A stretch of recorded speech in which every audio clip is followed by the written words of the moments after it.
Welcome back. It is time for Louisiana Legends, and today, tackling our Louisiana legend is Brady and Tait. We're talking about the Fifolet. Yep. Today, okay. What better two people, first of all? I know, they're perfect. And we haven't even started drinking yet, so that's even better. This is ominously sitting on the table, waiting for something to happen. What's really great is that Tait's perfect because he actually has a drink named after this, but it's Yeah. perfect for me because I often find myself wandering through the woods after flashy things. So there we go. That's my first question. What is the Fifolet? So a Fifolet is basically, and we were joking at the break, there's about 7 different ways to spell Yeah. Fifolet. So again, if you're upset that we spelled it this way, Sorry. email Taylor. Angrily. Yeah, exactly. So the Fifolet is basically a swamp light. It's a swamp light that just kind of showed up, and it's a natural phenomenon where either phosphate or methane gas from decaying stuff in the swamp kind of hits up, and when it hits oxygen, it's kind of like a bioluminescence or a chemical luminescence. So it's just kind of like a flame or a light that shows up. Well, in any culture, when weird stuff happens, Kind of like that, right? kind of sort of. Oh my gosh, yes. When weird stuff happens, people, they have to make a story about it because it's real easy for us to, make up a story to understand it. Yeah. So in Louisiana, and this is why we called our spice rum Fifolet, it was a way basically for, since it was happening, there's two big folklores. One's Cajun and one's Pirates, and we'll talk Pirates in a second. Right.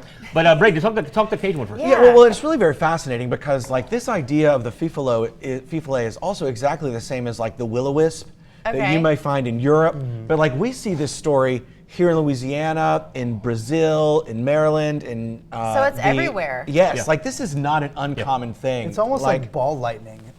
That's like a report that's lightning can form in the shape of a ball, and people often just have no idea what it is. But if I was in a swamp And looking I for saw alligators that. and I saw a little ball, I would freak out. Sure. Well, in a lot of the traditions that we have here, some of the earliest writings that we have about the Fifolet in Louisiana was in 1901, and it was a story that took place in 1844, and there was a man who was going through the swamp to get to his father's house, and there was this glowing ball of light that was sort of ensorceling to him, and so he began to sort of wander around behind it, and now it's important to note that there is some discrepancy in terms of what actually is this ball. We're not talking about swamp gas, because swamp gas is boring. I know. That's There are a couple of stories that these are actually representative of infant souls who died prior to their baptism or their confirmation that way, or that these are people in a purgatorial, is that a real word, experience that have come back either to do work or to lead people astray. But in this earliest recording, he was going through the swamp and he found himself being wandered astray. And in a moment of clarity, he stopped, and very slowly he reached up and he took off his hat and he threw it. And the will-o-wisp went after that, and he was able to regain his own faculties and was able to get back to his father's home much, much, much later than he expected to. And so so that's really, so the main thing here is, and this is true pretty concisely, whether you're looking at Louisiana or in Appalachia or in Europe, that do not follow these things. This is never a good thing To follow. Do not follow this thing into the swamp. Oh my gosh. And we're I going think to... if I saw a glowing orb in the swamp, the last thing I would do is follow it. No, first thing I would do is follow. it happens to me all the Two different time. kinds of people. Leave? Tate's like, I got a rum named after you. Here, try it. Yeah. Well, and on the rum it says chase the light. It says chase the light. So there's a reason we put that on there. We're going to continue this conversation into our next half hour. We'll be right back after this.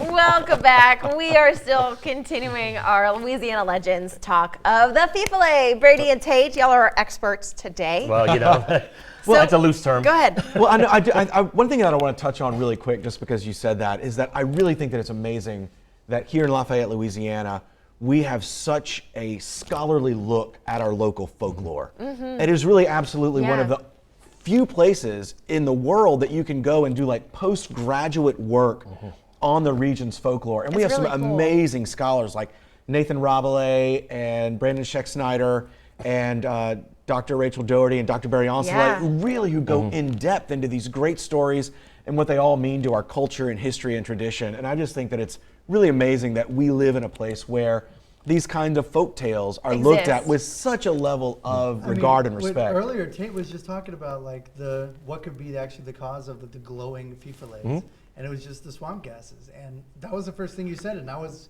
blown away. I was blown away by that. Well, and I think too, what we look at Wildcat Brothers, when we name our products or we name our cocktails, we want to make sure that it has some sort of cultural relevance, because we're so proud of our Acadiana roots, and we want to tell a story behind it, because that's what connects people.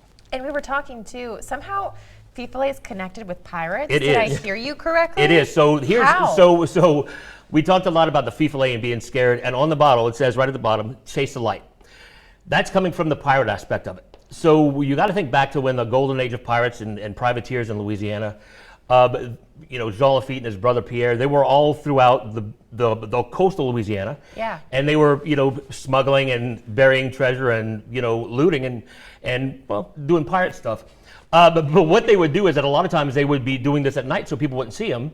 So, they'd have their lanterns, and the people living on the coast or living around, they were going, "Oh my gosh, this is glowing orb." It's a Fifolet. It's a Fifolet. Yeah. So the pirates So would don't go. Yeah, so leave it alone.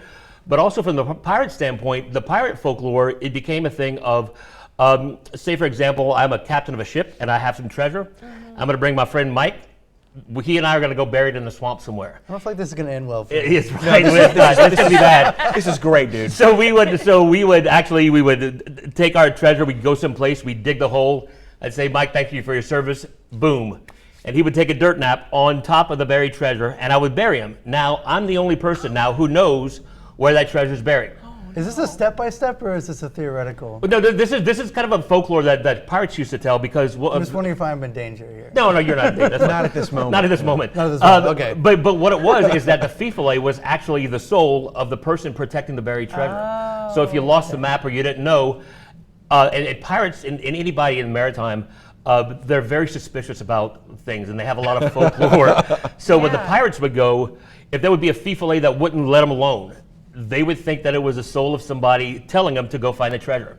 So they would chase the light, follow the light throughout the swamp, and when it dipped in the ground, that's where they suspected they knew where to find the treasure.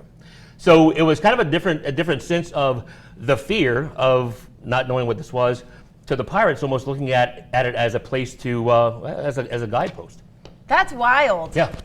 Who knew? And because we were talking about the Fifolet, I feel like a year ago, when you first came on and talked about the rum, I'm like, "What's a Fifolet?" Yeah.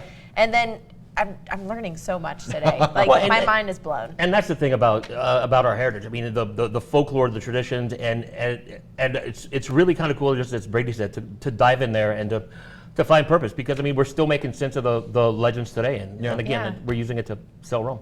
I love that. I know, why not? Michael, my friend, we're out of time for this discussion, but we have another discussion coming up on Monday for Louisiana Legends. I think we're covering the Rougarou, which is going to be really fun. You, my friend, have a look at the weather. I also would like to apologize to Tait for my ignorant comment about the Fifolet, but we have moved on.